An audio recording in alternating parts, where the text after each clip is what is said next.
Univalle Online presenta Radar Administrativo, el podcast de Tendencia. Bienvenidos.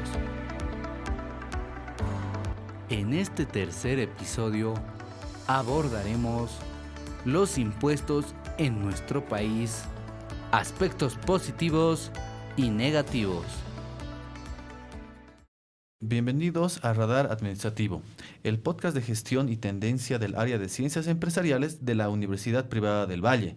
Soy el licenciado Andrés Terán, docente a tiempo completo de la carrera de Administración de Empresas.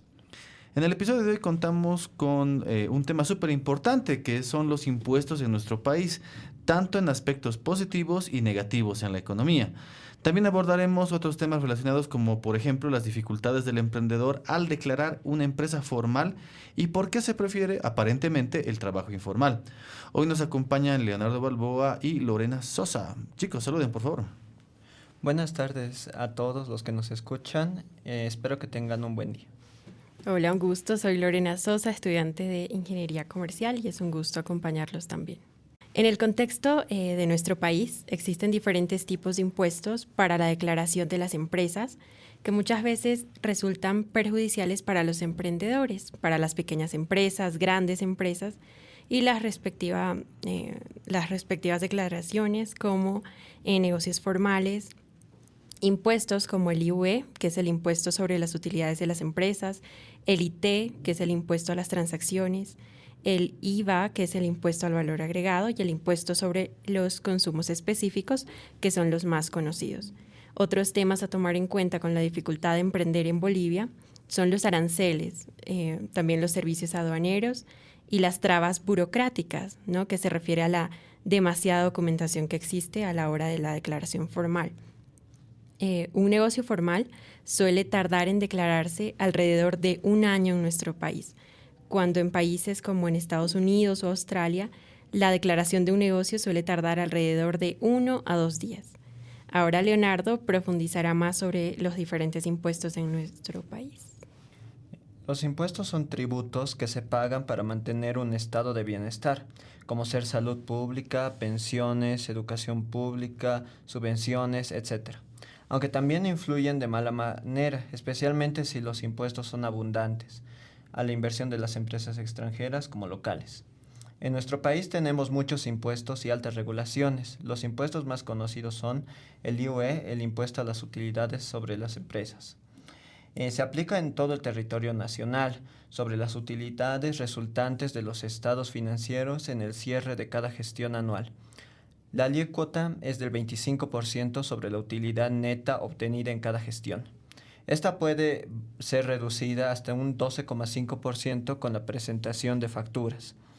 Este impuesto, aunque sea cancelado anualmente, recomienda ser contabilizado mes a mes para aumentar el precio respectivo a los productos. También tenemos el impuesto a las transacciones, que se aplica sobre el importe bruto facturado de las ventas e ingreso de un determinado periodo. Es un impuesto que aplica a cualquier tipo de persona que tiene ingresos, ¿no?, y grava el 3% de todo el ingreso bruto. Esto perjudica enormemente a la venta de productos y servicios, ya que en el total bruto está involucrado no solo las ganancias de las empresas, sino también sus insumos, como ser la materia prima, maquinaria, mano de obra, distribución, entre otros, ¿no? Y este impuesto tiene que ser pagado cada mes y no cuenta con gasto deducible. Aparte tenemos también el IVA, que es el impuesto al valor agregado, que es un impuesto indirecto sobre el consumo derivado de la compra de bienes o de servicios que se utilizan normalmente en la venta de bienes muebles, en contrato de obra de prestación de servicios, en importaciones definidas. El incumplimiento a esta obligación es sancionado con la clausura del local donde no se emitió factura. La alícuota es del 13%, por tanto el porcentaje se verá también afectado al precio del producto final.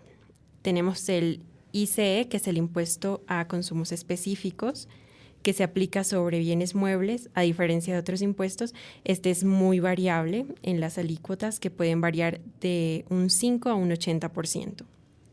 También engloba a la distribución, importaciones y fabricación de bebidas alcohólicas, cigarrillos, tabaco, cosmetología, perfumería, electrodomésticos que gastan más de 120 watts, entre otros. Este impuesto se paga el día 10 de cada mes. Estos son los impuestos más conocidos que tenemos en el territorio, pero hay más de 60 diferentes impuestos. Y añadido a esto, le podemos sumar algunas otras regulaciones estatales. Adicionalmente tenemos a los aranceles, que son los derechos que se pagan en aduana aplicados a importaciones de mercancías. Los aranceles proporcionan a las mercancías producidas en el país una ventaja en materia de precios con respecto a las mercancías similares importadas también, y constituyen una fuente de ingresos para los gobiernos. Los aranceles en Bolivia suelen perjudicar mucho a los consumidores porque es una manera de proteccionismo a los productos nacionales. Pero si estos productos resultan ser muy caros, los compradores suelen ir a comprar los productos de contrabando porque normalmente son bienes de mejor calidad a un precio mucho menor. Leo, ¿qué más puedes comentarnos? La Aduana Nacional de Bolivia aplica el arancel aduanero de importaciones, conforme a las resoluciones ministeriales emitidas anualmente por el Ministerio de Economía y Finanzas Públicas, que suele variar en un 10% al 40% dependiendo la importación de producto. Los aranceles pueden ser un buen potenciador para la economía de un país, pero solo si este país ya tenía con anterioridad un gran sector de producción. De lo contrario, los aranceles solo perjudican a la gente. La producción nacional sí tiene que competir con los productos internacionales, tendría que brindar mejores servicios, mejores productos, mejor precio, etc. Y no mediante competencia desleal, con los impuestos a las importaciones o los aranceles. Para una competencia justa es necesario la baja de impuestos ya mencionados y también la regulación del contrabando, pero solo una vez que los impuestos hayan sido quitados o reducidos. Y aparte podemos hablar también de los servicios aduaneros, que, por ejemplo, este es un tributo que cubre diferentes servicios de la aduana, como ser el almacenamiento, tránsito aduanero, retención de productos, despacho de aduana, transportes, agencias despachantes, entre otros. Este impuesto suele ser un 5% del valor bruto de las mercancías. En este sentido, algunos podrían decir que los impuestos perjudican a los empresarios grandes y pequeños porque son regulaciones que perjudican más que ayudar en la mayoría de las ocasiones. Los productos suelen costar hasta casi el doble del precio de las regulaciones estatales y también las empresas internacionales no ven como inversión a nuestro país precisamente por los impuestos y las trabas burocráticas que existen. Las hiperregulaciones nos llevaron a ser uno de los países con más informalidad en el mundo.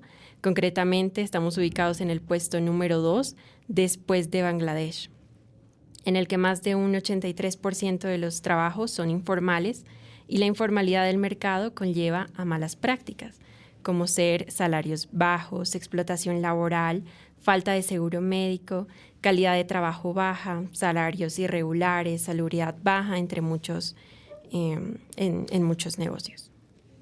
Los impuestos y las subvenciones perjudican al libre mercado y a la libre competencia, porque por medio de las subvenciones que solo benefician a empresarios o empresarios, que son los que concuerdan con el gobierno y para que los logren subvencionar la creación de monopolios por medio de sindicatos y proteccionismo al mercado nacional, solo logran perjudicar de gran manera al consumidor. Porque si una empresa obtiene un monopolio, es muy fácil de controlar los precios y perjudicar al consumidor. Desde otra perspectiva, los impuestos nos pueden ayudar desde financiar proyectos que no podrían tener rentabilidad suficiente para las empresas privadas y por medio de obras públicas se obtienen obras de bien social y comunitario, como ser hospitales y escuelas en lugares rurales, bonos para la gente más pobre, creación de carreteras para la conexión de las ciudades con el sector rural, etc. Otros beneficios de los impuestos que podemos obtener son el proteccionismo a la industria nacional. El proteccionismo de los productos nacionales se puede lograr por medio de aranceles altos, impuestos aduaneros, regulaciones, etc. Y también añadir, ¿no?, que el proteccionismo a la industria nacional nos ayuda desde mejorar el consumo de la industria nacional y por tanto incentivar la producción de nuevos productos. En un ámbito social mejora el patriotismo, baja el desempleo, etc. Después tenemos el incentivo a energías renovables. en el que el gobierno puede incentivar el uso de las energías renovables y exactamente en los vehículos, como por ejemplo en Estados Unidos, por medio de las subvenciones a los autos eléctricos, se hace que la gente pueda comprarse un auto eléctrico y de esta manera no perjudicar al medio ambiente. Estados Unidos también incentiva las energías renovables. Por ejemplo, si una persona destruye su auto que funciona a gasolina, le otorgan un certificado de destrucción y le pagan el automóvil a un precio mayor del que le ofrecen en el mercado. Otra forma de incentivar las energías renovables es por medio del crecimiento de los impuestos en los autos a gasolina, como ya lo hace Francia, y esto también para lograr desincentivar su uso. Una forma más actual que tenemos de reducir los gases de efecto invernadero es por medio de las regulaciones al sector ganadero, como se quiere lograr en muchos países europeos. El gobierno puede incentivar la reducción de dióxido de carbono con impuestos o regulaciones y de esta manera obtener un mundo menos contaminado. Leo, ¿crees que el dinero recaudado de los impuestos se utiliza correctamente? Yo creo que la mayoría de las ocasiones no. ¿Por qué? Porque un Estado normalmente financia con estos impuestos obra pública y tiene dos opciones para concretar su objetivo. Una es subcontratar a una empresa externa y la otra es hacerla directamente el Estado. Cuando se subcontrata a una empresa externa, se puede, en cualquier país del mundo, se tiende a aumentar el precio para luego el restante repartirse entre la empresa privada junto con el gobierno. Entonces esto resulta en casos de corrupción, como el caso de Odebrecht. También si tenemos el otro caso, que es que el gobierno lo hace directamente, la obra pública, obtenemos algunos resultados que no son muy favorables, como en Estados Unidos de 1930, cuando estaban en plena Gran Depresión, el presidente de ese entonces, Herbert Hoover, influyó para aumentar mucho más los impuestos y los gastos estatales en general, y se construyeron obras gigantes como la empresa Hoover. Esto se hizo para reducir el desempleo durante la Gran Depresión. Lo malo es que para 1931 los impuestos afectaron de gran manera el sector productivo. Además, el Producto Nacional Bruto, que era de 92.000 millones de dólares, fue reducido a tan solo 72.000 millones de dólares, representando una baja de casi el 25%. Por lo contrario, tenemos el caso de igual Estados Unidos, pero de la depresión de 1920-1921, que es un caso mucho menos conocido. En este caso, hubo una depresión luego de la Primera Guerra Mundial. Lo que pasó fue lo siguiente, que se concluyó en tener muchas políticas a favor del Estado, en otras palabras, más impuestos, más regulaciones, etcétera, ¿no? Pero lo que pasó fue que el presidente de ese entonces, Woodrow Wilson, tuvo un infarto y no pudo concluir su mandato. Entonces lo siguió el presidente Warren, que hizo todo lo contrario, redujo los impuestos en un 40% y el gasto público en un 50%. Lo que pasó fue que esa depresión duró menos de un año, por lo tanto podremos concluir que los impuestos hasta podrían aumentar una depresión a grados exorbitantes como la de 1929. Algo que me llama a mí la atención bastante es el tema de justamente la recaudación en noción al presupuesto del Estado. Y por ejemplo, ahí yo me voy un poco a decir, obvio, se recauda correctamente, pero el Estado tiene la preponderancia de decir a dónde se va ese dinero, ¿no? Se puede ir a sueldos y salarios, se puede ir a milicias, se puede ir a comunicación, y eso ya es un tema de decisión si es que te agrada o no mucho respecto a esa noción del correcto, que es ambiguo y subjetivo al final de cuentas, ¿no? Pero prioritariamente se puede ver algo también por ahí, ¿no? Ahora yo les pregunto, Leo, ¿la recaudación de impuestos te parece legítima? Y es igual para ti, estimada Lorena. Bueno, yo creo que la mayoría de las veces no es legítima porque no se pregunta muchas veces a la persona cómo quieres que se gasten los impuestos recaudados. No se hace por medio de un referéndum, por ejemplo. Por lo menos la mayoría de las veces no. Y aquí tengo un ejemplo interesante del escritor Henry David Thoreau, que dijo en ese entonces, en 1840 más o menos, que no quería que se financie con sus impuestos una guerra con la que no estaba de acuerdo. El contexto fue la guerra de Estados Unidos contra México de 1948, donde México perdió más de la mitad de su territorio. Entonces, yo opino prácticamente lo mismo, que los impuestos no son legítimos, ya que no podemos escoger específicamente en qué se gastan o a dónde va ese ingreso. ¿Y tú, yo opino lo mismo, ¿no? Que desde mi punto de vista muchas veces no es legítima en cuanto a que, por ejemplo, en nuestro país la tasa tributaria que se aplica a muchas empresas, independientemente si son grandes o pequeñas, llegan a ser tasas muy altas. Y esto, como ya lo veíamos en lo que venimos hablando, muchas veces lo que hace es reducir la inyección de capital de empresas tal vez transnacionales que podrían invertir en nuestro país, ¿no? Y pues eso es perjudicial sobre todo en nuestra actualidad, ¿no? Donde Bolivia es un país que necesita reactivarse económicamente.